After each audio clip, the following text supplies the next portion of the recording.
Welcome to Rhythm, a podcast on being in balance through conversations with the Swami.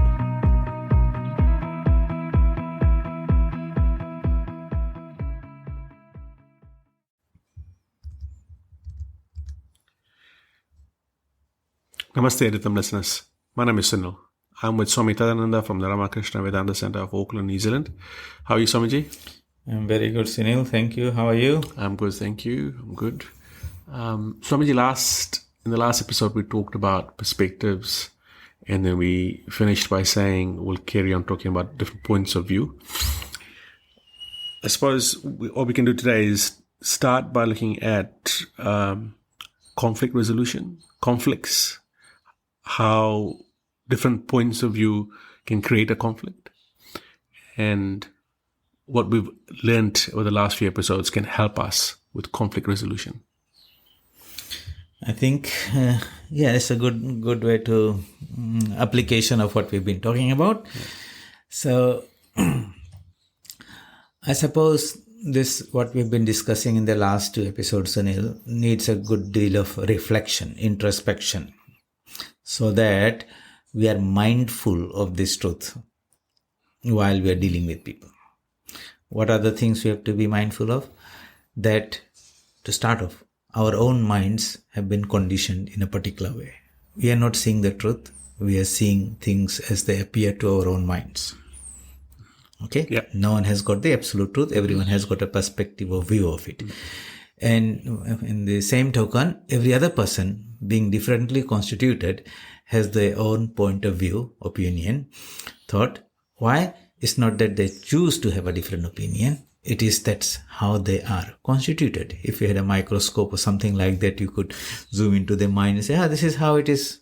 And now I understand why this person is expressing that view and opinion. It's not that everyone is really at the mercy of how their mind is programmed, so to say.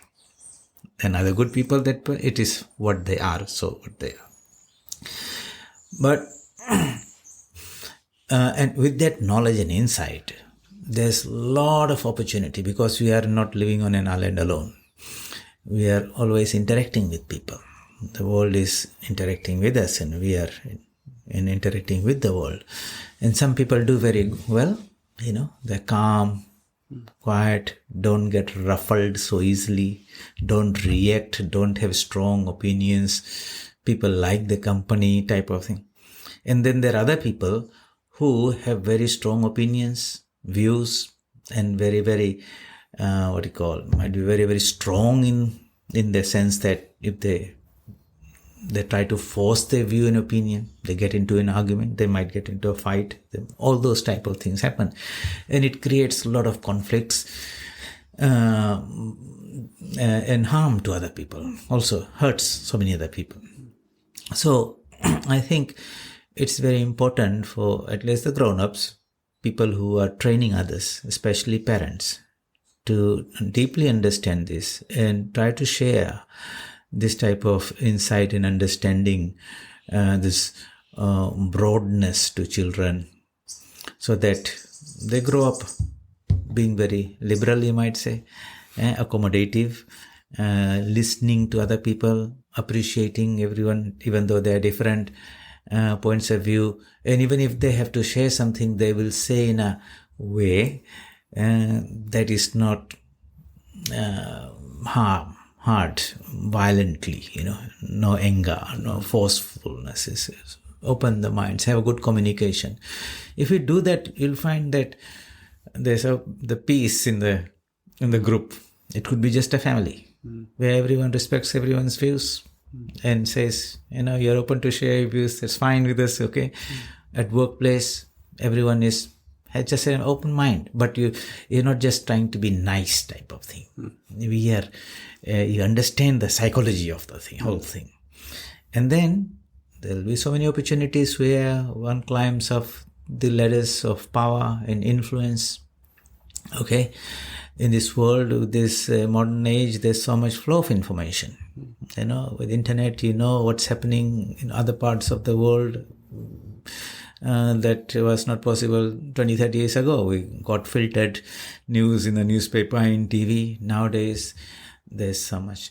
Everyone has got an opportunity to put up whatever they want in there. And so much good stuff coming, but there's a lot of bad news, there's fake news. The influencers are there who just try to influence you for the sake of influencing, for popularity or for money or this and that. There's truth and falsehood is all mixed up.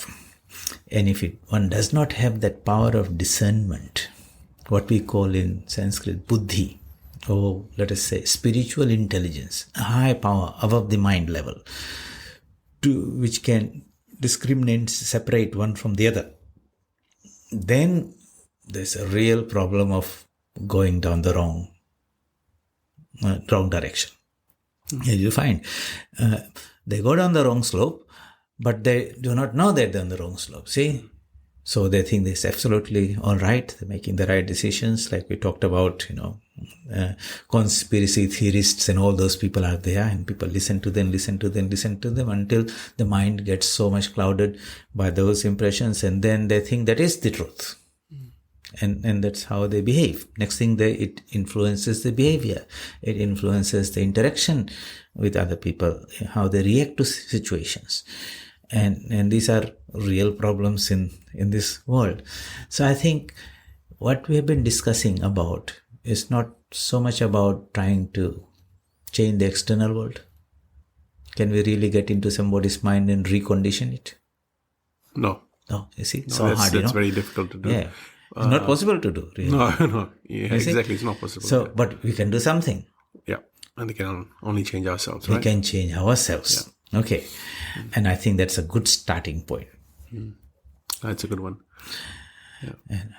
And so being very, very alert, mindful, don't rush into judgments, do not react immediately, trying to respond, give yourself some time, always have a good habit, let me think about it. Yes. Okay. And then if you say something, even in a meeting, if you say, that's not right or wrong, like that, forcefully, it appears to me, you smiled away. How, why do you say that type of thing? Ask that person that type of thing, You have a good conversation, but exchange of ideas. With an inquiring mind. Have an inquiring mind. An inquiring mind, very perceptive, sensitive mind, sensitive to other people also. It all that sort of doesn't make, already there are differences, but you don't want to make them worse. You want to manage those differences, that people are like different flowers in a garland. But I can find the common thread that will make us work together as a team. Common interests. So, Swamiji, do people obviously change their points of view as well? Yeah. Right. So they might start off in one position. Yeah. And then over time, they would change their point of view. Different experiences are there. You'll find that, so people come. You talk to them and they give an expression, but you give them new ideas, so they have a different exposure, or a different experience.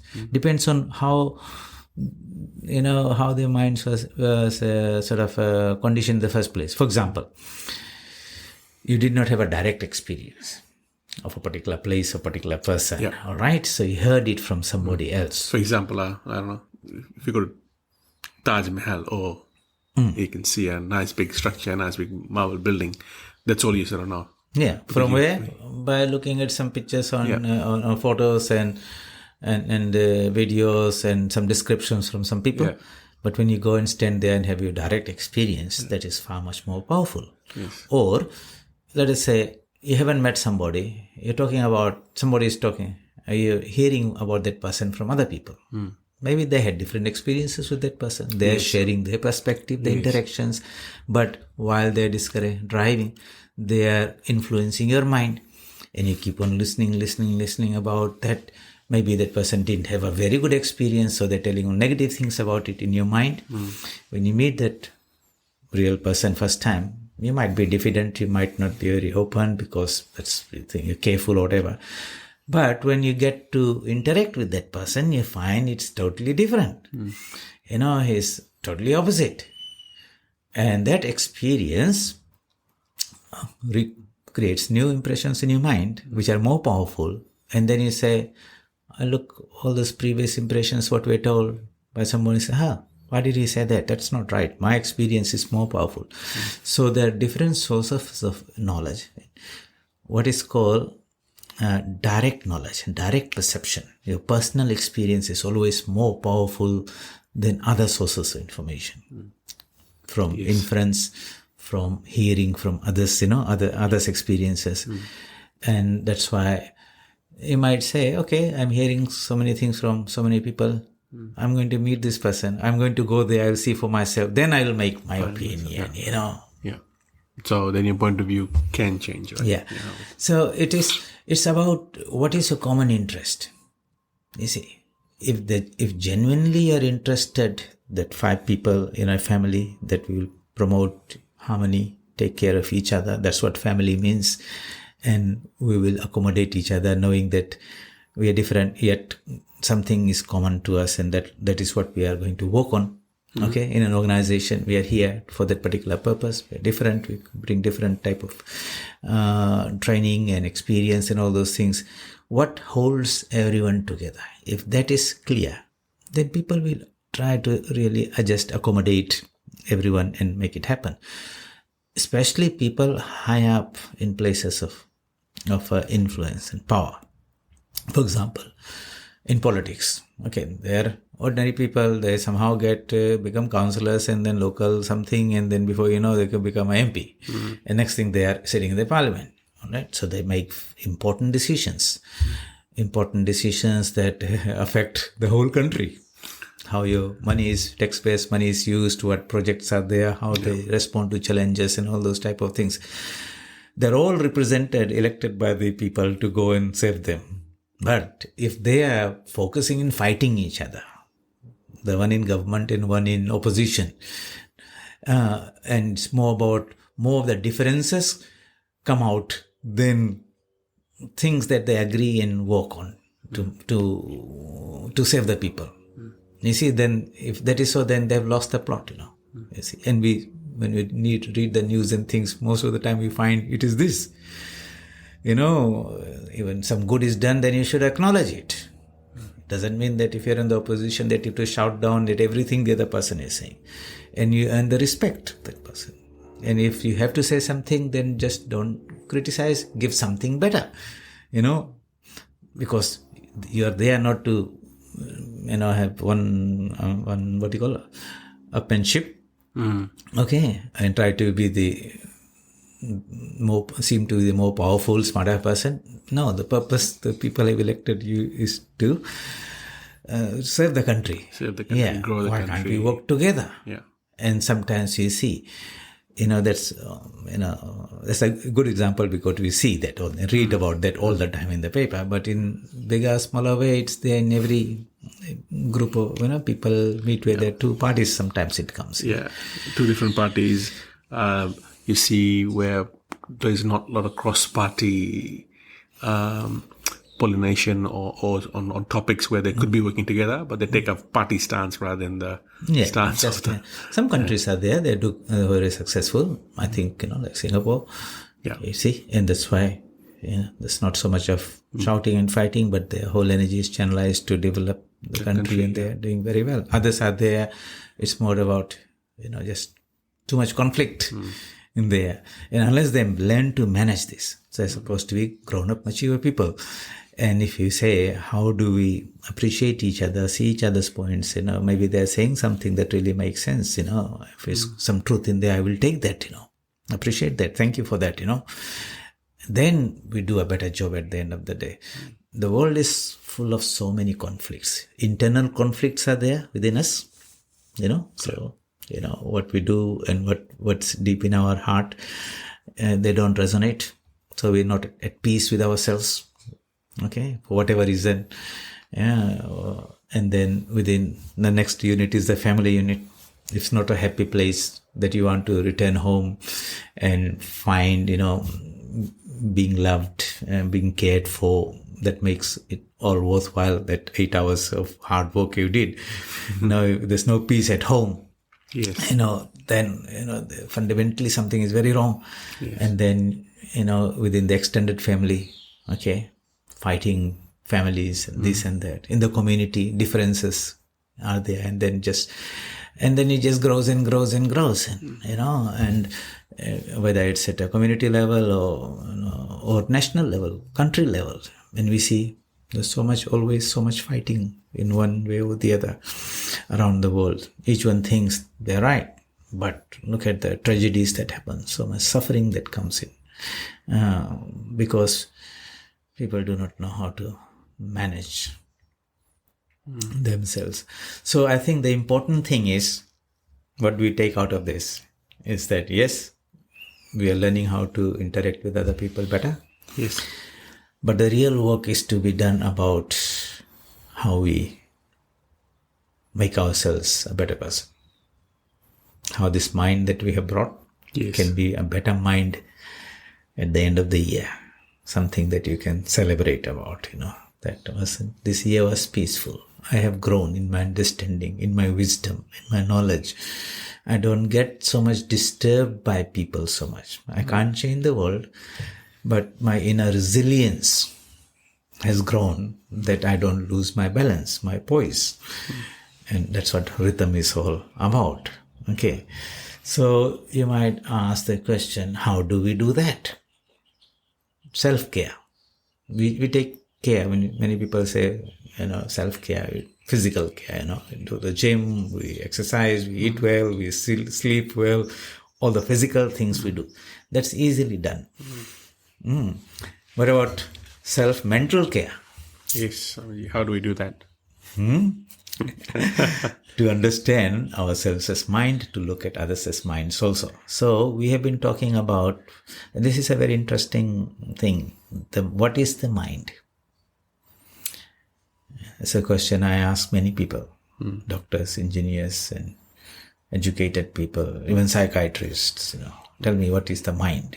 Sometimes you get a very material, physical type of answer from Western science point of view. Is it a brain? It is, there's a brain, and then the neural activities, the neurons are firing away, and then it creates some electrical activity because they can measure that, with the devices they can put and see which lobes of brain are firing away and where the activities are more or less, and so they think that is created by the neurons firing away, and the whole together is the mind. Right. All right.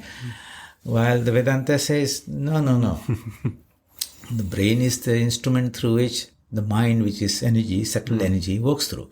The mind can exist separate from the brain. You might subtle. say. Well, yeah, it's different. It can work independent of the brain. Did we talk about this? No, we haven't talked about this. Maybe we should have a little delve into there just to reflect. Sure. So this is not something really religious or spiritual we're telling there. It's a very common experience that many doctors and some people in medical sciences have seen, experienced, and documented and verified. It happens on the operation theater, okay, when a person is, under anesthesia, and the doctors are operating, cutting through.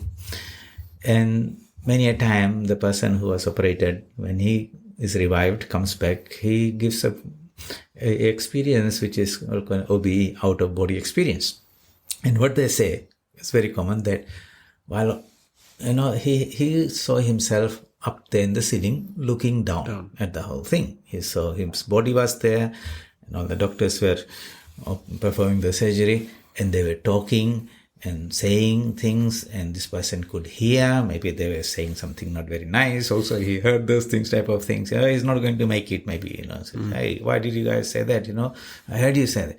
So when he comes and reports, and factually, the doctors verify, yes, that's what exactly happened, but the medical science cannot explain that. Why? Because they think, how can the brain is here, the eyes are here, okay, memory is in the brain here, understanding is here. How can you be an observer from outside?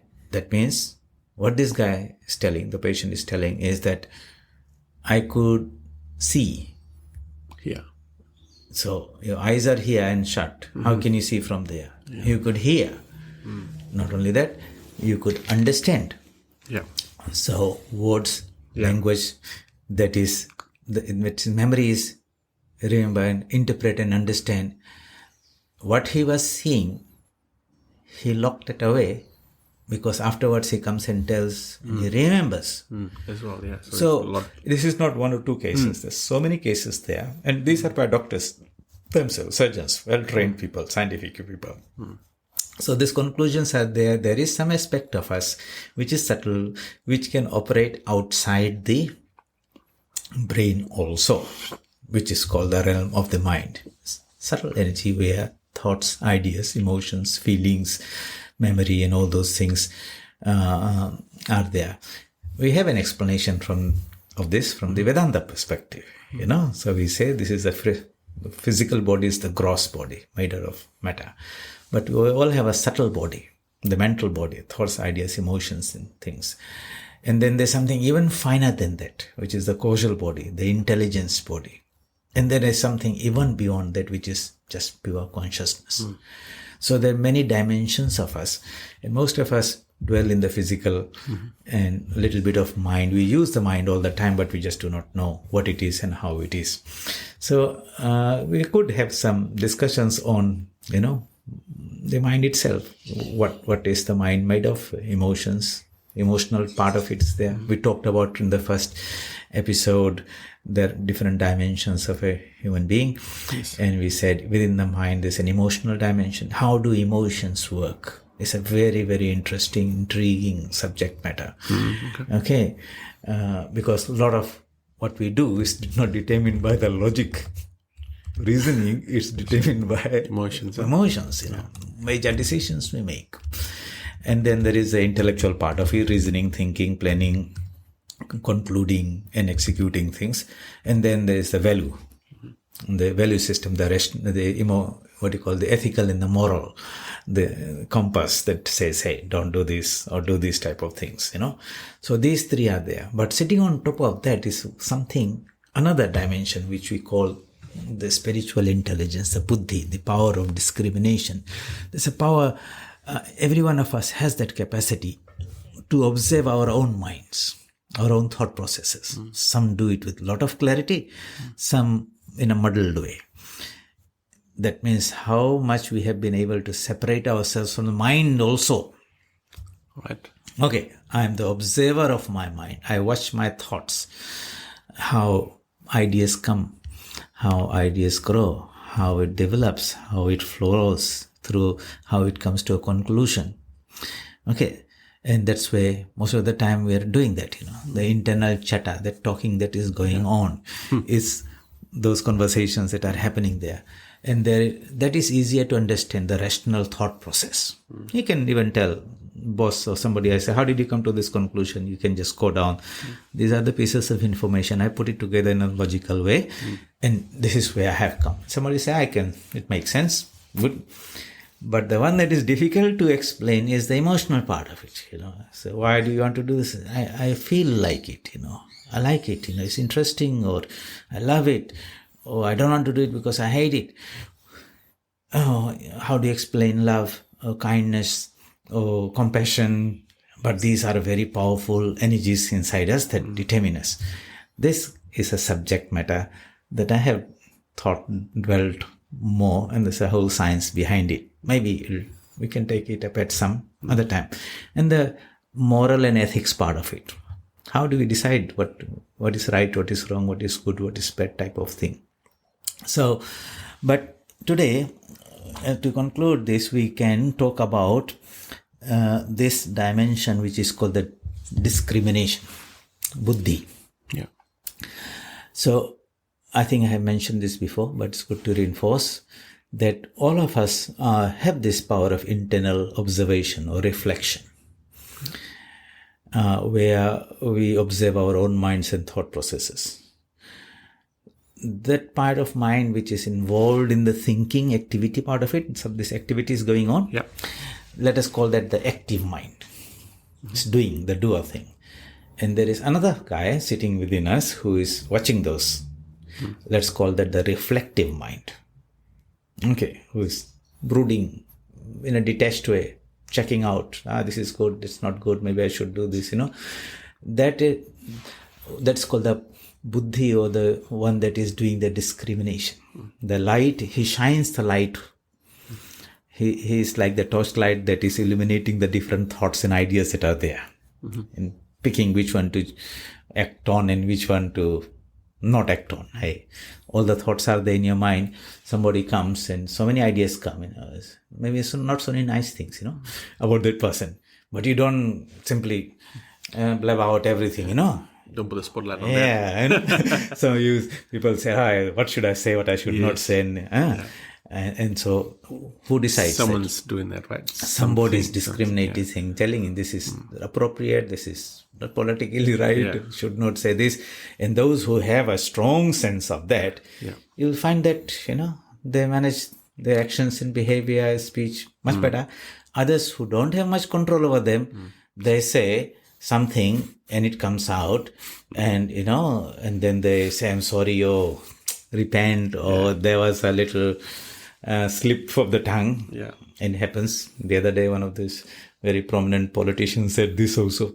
But, and then in this age and time, it's not one-to-one conversation. You speak and half the nation listens to you. Yeah, exactly. You can't take them back. So that developing this power. So we understand that is called the buddhi, the power of internal discernment, discrimination. We all have it. Children probably it's not much developed there. But as we grow in age, through teenage, up to that age where we say they are grown up, mature, youth, we can see that. They can see, and then parents ease off and say, let's give them the freedom. Because they have developed responsibility. Okay, and they can make the right decisions themselves. But it doesn't happen naturally with age of the body. No. You'll find that sometimes kids are there who they're more intelligent, They will give ideas that will surprise the parents, as so much wiser. And then you'll find an 80-year-old person also who, on the other hand, has a whole life of experience, but who makes decisions like a kid. So it's not really the age of the body, it's the age of the soul. Yes, okay. In a young body, there could be an old soul. In an old body, there could be a young soul in there. And we are all learning and growing in experience. So meditation is really about developing, exercising this buddhi. Right in the beginning, early stages, we talked about how strength is acquired, and we said exercises are necessary, nourishment is necessary, and if you put that over sufficient duration, that aspect of our personality becomes stronger. So mental strength, resilience we all want, but you always need something superior, finer to control the grosser part of it. Do you get that part? If you want to control something, you have to access a subtler power to control the grosser. A higher power. Yeah. Something that's a bit more high up. Yeah, for example, I move my hand up. So it's a bulky physical thing. But the hand moves up because there are these very fine nerve currents that flow in the nerves, They're very minute currents. So that minute currents can make a hand move up, it can make an elephant move also. But what controls those nerve currents? Well, a thought in my mind said, raise your hand up. So thoughts are controlling the nerve currents, which is then controlling the physical hand. The line is that the gross is always controlled by the finer. So when we say, how do I control the mind? The logic says you have to go another level up. And that's where this intelligence of buddhi, spiritual intelligence comes. And if that spiritual intelligence is not exercised and developed systematically through education, through training, or whatever is there, then we will not have the tool by which we can manage the mind. So when it comes, we're coming to an area about mental well-being. Okay. And most of the time, well, of course, Western medical science, CBT, cognitive behavior therapy, is about brain creates the mind, and you control the mind by something physical, which is in drugs and all those type of things there. Our Vedanta spiritually would be to understand these different dimensions of the human being and understanding in a very logical way what controls what. And they say there are some very fine muscles, so to say, at the buddhi level, spiritual intelligence level, which needs to be exercised and strengthened. And then we empower the person with the tool by which they can manage their own mind. That would be the real way to go about it. And that is actually, we are touching in the area of how to handle mental well-being through a spiritual process. Yeah. Maybe that's a... We've covered a lot of these already. Yeah. But now we have taught about meditation, but now we're putting in a context of mental health. Yeah. And see how it can help ourselves and help people around us, and why it's necessary to really practice it, because meditation regularly, systematically, because that's the best way we can empower ourselves to have mastery over our mind, and that mind then controls our behavior and speech and how we interact with the world and how the world affects us. So maybe we can look at this a little bit more, because that is the key thing that we are sort of driving towards. Yeah. So so sharpening our buddhi would help us from a perspectives point of view to have an open mind to look at other people's points of view and so on, right? So that's what we're trying to do. And separate the sugar from the sand. Yes. And we're doing this through self-reflection, saying what can we do to ourselves to be changing, become a better than person. Trying to change the world. We're trying to change ourselves. Yeah. And those are the tools that we need. Okay. Awesome. Excellent. That was good, Sorenji. We'll finish off there. Thank you. Thank you for your time. Yeah, thank you. Welcome.